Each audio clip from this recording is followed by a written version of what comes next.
Wow, that's different. I really like that. Peychauds or Peychauds or Yeah, now I'm gorgeous. Although probably fuzzier was better. Okay, so this is not what I expected.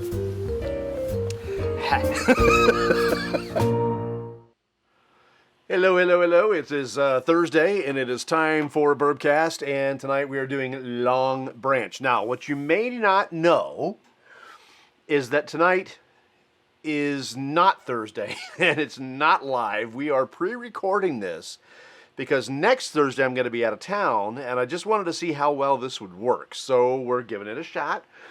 Going to pre-record it and just see how it works. I think the only downside to doing it this way is that it won't come up on your phone as Beautiful Bourbon is going live. But at least the video will be there, in theory, and we'll still go through and do a proper tasting and everything that you would normally get. The only difference is that it's not actually live and we're not doing any interaction. So since there's no interaction, maybe it'll be a little faster, but maybe it won't. Well, tonight we're going to get into the Longbranch. Now, somebody pointed out that we've tried this one before, and we have, but it was during the Beginning Bourbons series that we did last summer, and we didn't give it its own tasting. And I have a bottle of it, and I kind of wanted to taste it all on its own. So one of the things that I'm going to go back and do, all those beginning bourbons, all those things we did, like several bourbons all in one night, I'm going to go back and do all of those at some point, because if I don't, I'm going to run out of product. So I got to do it anyway. But this is the Longbranch, and I've said this before, I've said this many times, and I'll say it again. This is the exact same recipe as every other Wild Turkey product. It doesn't matter if you're talking about Wild Turkey 101, if you're talking about Russell's Reserve, if you're talking about Longbranch, if you're talking about Rare Breed, it does not matter. It is all the same recipe when you're doing it as a bourbon. Of course, the rye is going to be different recipe, different thing. It's not a bourbon, it's a rye. So anything that's whiskey or anything that's bourbon that Wild Turkey makes, the exact same recipe, okay? The exact same. What sets them apart then? Why don't you just call them all Wild Turkey? Well, because there's differences, okay? So Rare Breed is a barrel proof.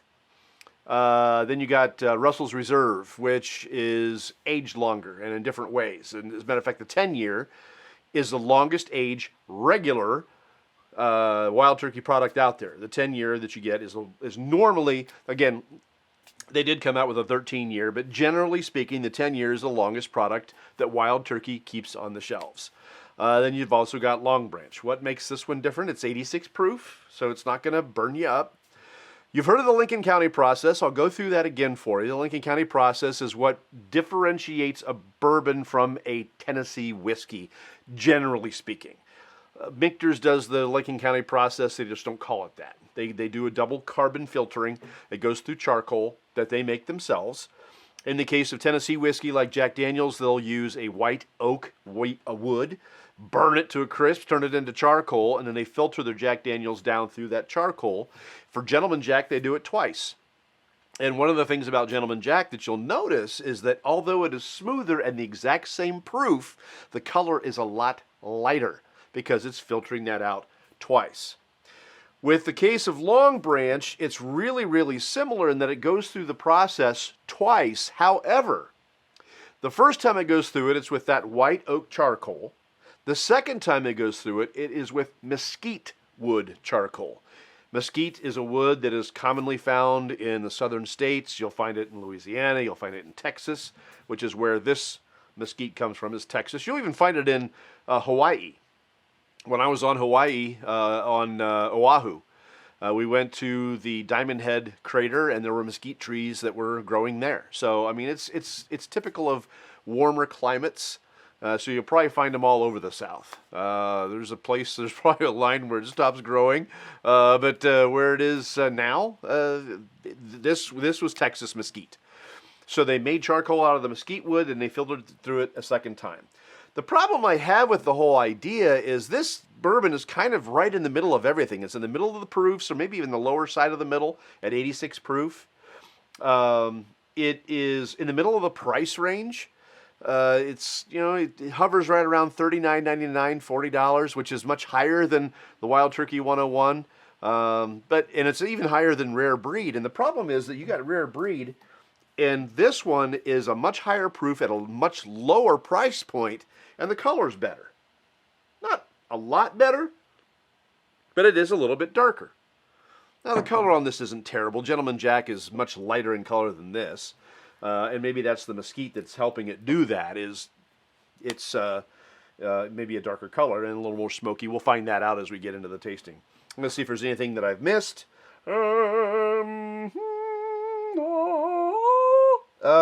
Yeah, that's about everything. So Matthew McConaughey came on as a creative director of this. So this is kind of a Matthew McConaughey brand. It's one of the few.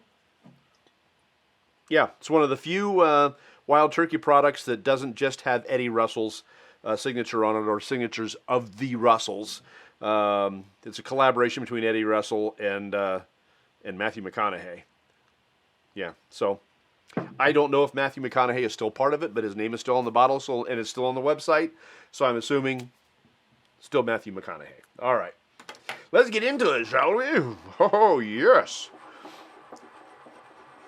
All right, let's give this a sniffy sniff. I love the nose. What you would typically get out of Wild Turkey products is a good nose. This one has a good nose, even though it's a little bit lighter in color and it's been through that filtering process twice. There's some really nice cinnamon on the nose.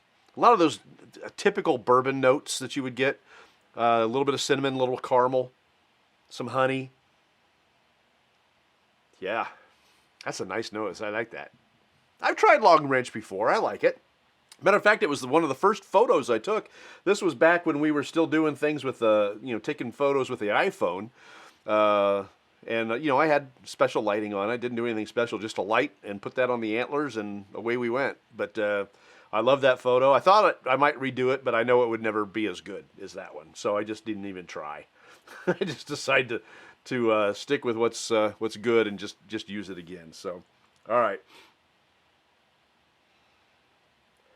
There is a little bit and maybe I'm trying too hard to find it, but I'm getting a little of that smokiness in there. Now, whether it's mesquite or something else, I don't know. Could just be generally the toasting or the charring of the barrel.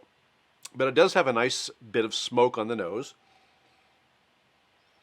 I don't know that I would necessarily call it mesquite, but there is some smoke on the nose, and I find it pleasurable. I like smoke. I made pork tenderloin earlier in the week, and it was a molasses glazed pork tenderloin. No. Pork should be smoky, not sweet.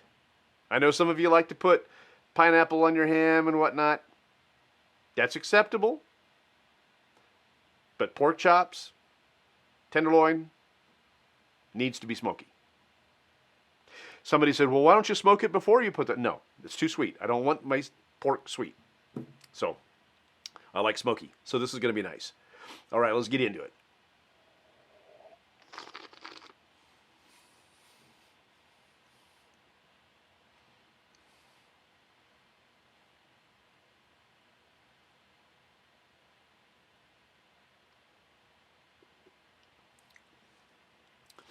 Very slow, very mild bloom.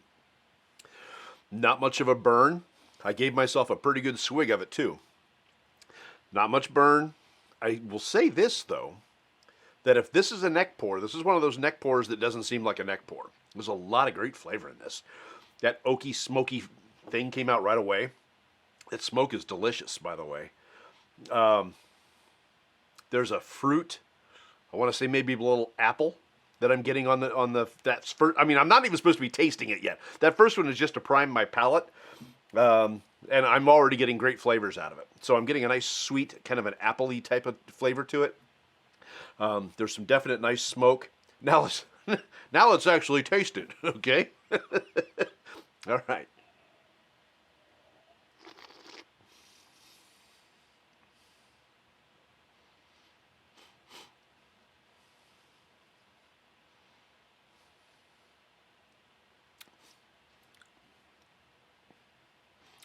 On the palate, I'm not getting the same notes. There's on the finish there's a really nice honey on the finish. I didn't get that on the palate itself. On the palate, I'm getting that oaky, smoky flavor. That's what I seem to be fixated on. But boy, that finish is nice. There's a little smoke there. That honey just comes right through. Little expressions of excuse me, cinnamon. Not a lot.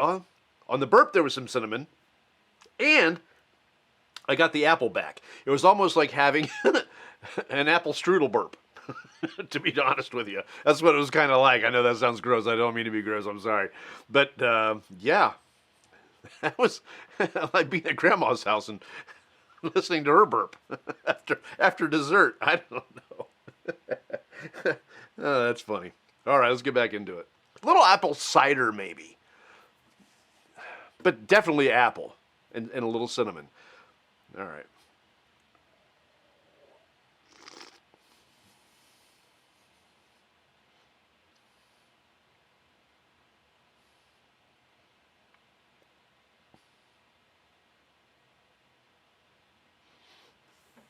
Got a really nice mouthfeel. Very creamy.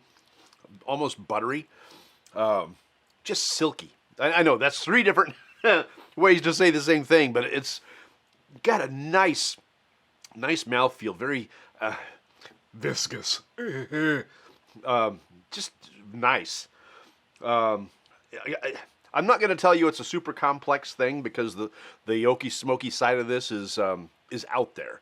But the honey that I'm getting out of that, the apple flavors that I'm getting out of it, a little bit of cinnamon. I'm not going to tell you I sense any caramel. I'm not finding that.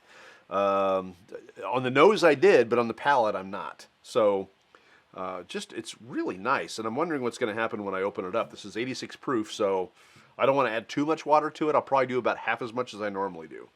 Let's just go ahead and do that. Let's do it, shall we?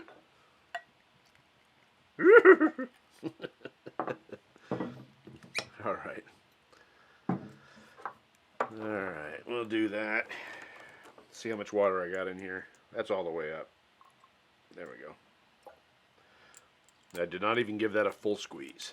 I emptied it some and didn't give it a full squeeze. So there's about half as much of what I would normally put in there. I think I'm wondering what this would be like with 4 more percentage points on proof. If this were 90 proof, right now it's 86, I get it. If this were 90, what would that do to it? If it were 92, what would it do to it?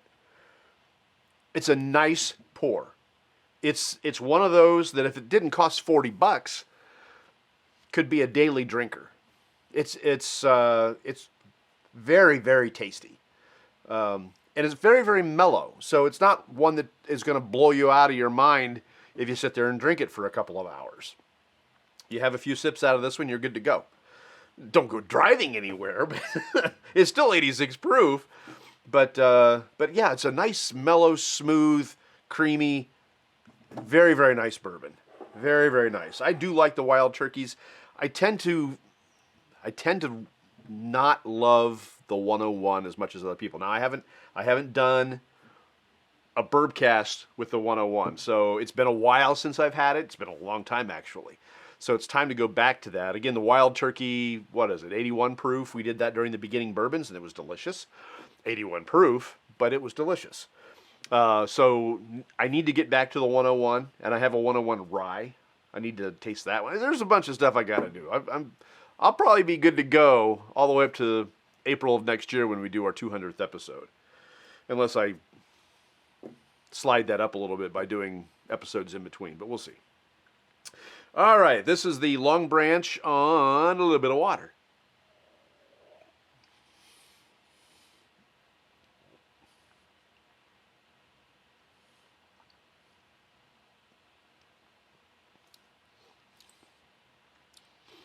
The sweet, the sweetness comes a little more forward.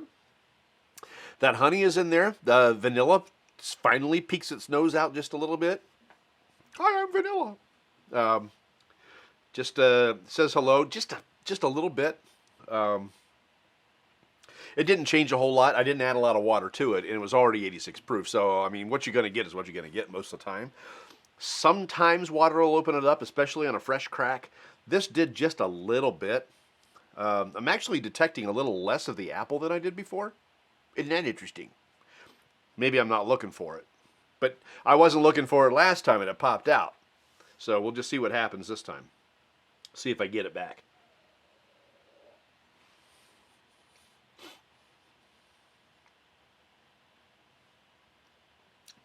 No, I'm getting more honey than apple. On a little bit of water, a little more honey. That's interesting. I like that. All right, so next thing is to try this. Excuse me. Thank you. On a glorious, gorgeous ice sphere. This is one of my new ones. This is one of those I unveiled last week when I showed you the unfreezing process. I took it out of carbonite.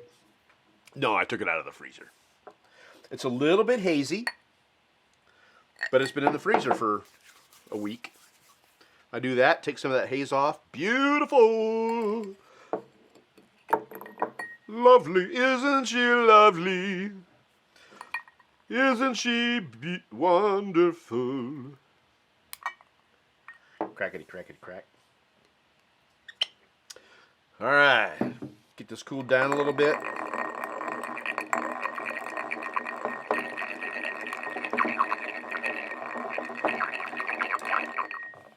Stick around. I'm going to show you what we're doing next week. Next week will be pre-taped, just in case. I'm going to be out of state, and if I can do a Bourbcast next Thursday at 7 o'clock from out of state, I will. But I have no idea what it's going to be like where I'm going. I don't know if there's going to be Wi-Fi. I don't know if there's going to be signal. I don't know anything. So I don't know if I'm going to be able to get to a bar or to a liquor store. I don't know what next Thursday is going to look like.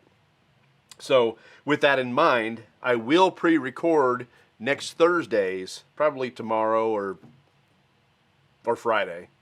This is Thursday. No, it isn't. It's Wednesday.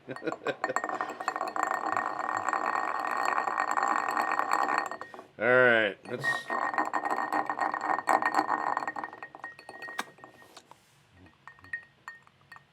I know that's the part that makes the ice sphere a little less elegant, isn't it? I brush my teeth with the same finger. There was a movie I watched one time, and I bet he brushes his teeth with his finger. It turned out he did. It was funny. I don't know which movie it was, or I would tell you. It might have even been a television show. I have no idea, but it's still funny.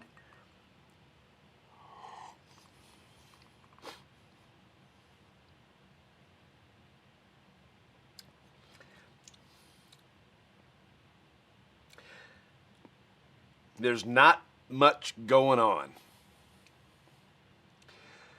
About the only thing I'm left with is the finish. And the finish is smoky. And that's about it. Going to take a bigger swig this time.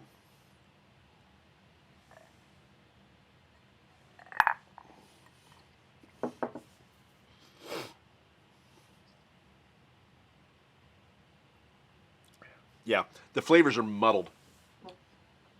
On ice, the flavors are muddled. If you like your bourbon on ice, you'll probably find it just fine. There are some flavors in there. Most of it's the smoke, which, of course, I don't mind.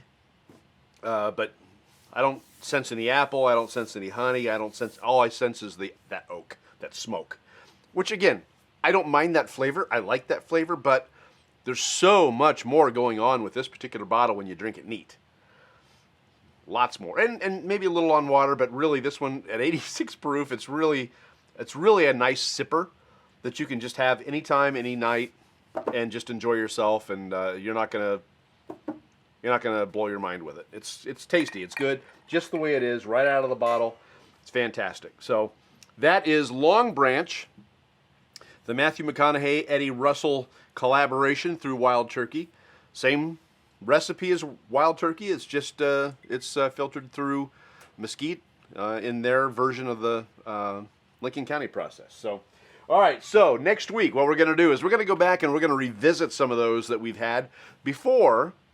And I kept saying, I'm going to go back to that one. I'm going to go back to that one. Okay. So one of those, I know there's going to be at least 4. There may be 5. But let's do the ones that we're going to go back to. All right. First is going to be, well, I don't know if it's going to be first. This is one of them that we're going to do. This is the High West American Prairie. I have been saying I was going to come back to this, and I haven't done it yet, so it's time. Need to do it. We're going to do that one. This is a bourbon. Then we're going to go back to the single malt. This is the Stranahan's Original Single Malt. I remember when I tried that the first time, I was not overwhelmed. It was different, unusual. It's a Colorado single malt. This same single malt is what goes into tin cup, which keeps it from being a bourbon and keeps it a whiskey. But that's a Colorado whiskey as well. But some of the Stranahan's goes in that. I liked the Bear Fight better, but it's been a while since I've had it, so it's time to revisit that. I might even do it in this order here, because this is more of a mild pour than this one. This is a pretty flavorful pour. The next flavorful pour is going to be the Middle West Pumpernickel Rye. This was the special pick from the Maumee Valley Whiskey Society, and it's been a little while now since I've opened this. The first time I had it, I got notes off of it. Very coffee-ish. Second time I had it was on a Bourbcast with you, and it's delicious. It's fantastic. I made a smoked old-fashioned with it, but I'm anxious to go back to this now that it's been open for a little while and try that. And then last but not least, this is when Junior was still on it. This is my I want to make sure I get it right. This was the release. It doesn't say what release it is. I think this is 19, but I'm not 100% certain. I picked this up in either 2018 or 2019. We tried this during the Buffalo Trace series that we did, and it's part of why I went, ha, that's not what I expected, ha, in the intro. But this is all I've had of it.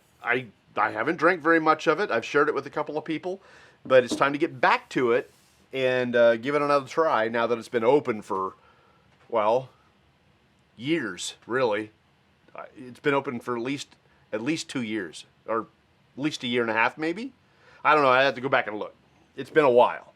But these are the ones, the definite 4 we're going to try. There could be a 5th, and that might be this Hard Truth Indiana Rye. We did this not long ago. Again, you taste too many and you start losing your ability to taste anything. So I may not include this one, but I might. I know this is one I wanted to go back to. So that's a possibility. But definitely these 4, I'm looking forward to getting back to them. Particularly this one and this one. This one because I didn't like it, and this one because I really did. Right? So having it open for a while should change it somewhat. Will it get more tobacco-y? Will it get more coffee-ish than it was during the Bourbcast? I don't know. We'll find out. My first taste of it was, again, pretty tobacco-y, pretty coffee-ish, with some nice chocolate notes. But when I tasted it for the Bourbcast, I didn't get all that. Not the same way. So now that it's been open, it could have changed quite a bit. I'm hoping this one mellows out. I don't know. I'm afraid. So that's what we're going to do next week. Again, it will be pre-recorded. However, now, here's the thing. I will pre-record it, and I will schedule it. But if I can find a way to do a live Bourbcast, I will cancel the pre-recorded video and I will do a live Bourbcast. If I can't do a live Bourbcast, then we're covered and you'll at least have something to watch, and I'll do a fair review. But this is the first time I've tried this. This pre-recording is the first time I've tried pre-recording and throwing it on Facebook at all. So we'll see how that works. But I'm looking forward to trying this and seeing how it works. I much prefer to be able to interact with you personally and read what you're writing and you know, get that. But you know, sometimes I have to work. So I know you understand. I know you do. So, all right, guys, we will see you next week. Thanks for tuning in. As always, you can find us on Instagram at Beautiful Bourbon. Of course, here on Facebook at Beautiful Bourbon, and on beautifulbourbon.com, also thebourbcast.com. You can find us there. That's, again, so out of date. I really need to just have somebody help me with that, because I am just not fitting the bill with that. I'm paying for that. This is free. Instagram is free. I got to pay for the website, and I'm not doing anything with it. It's sick. So anyhow, I will see you next week. Thank you so much for watching, and I look forward to it. And as always, have a great rest of your week. Take care.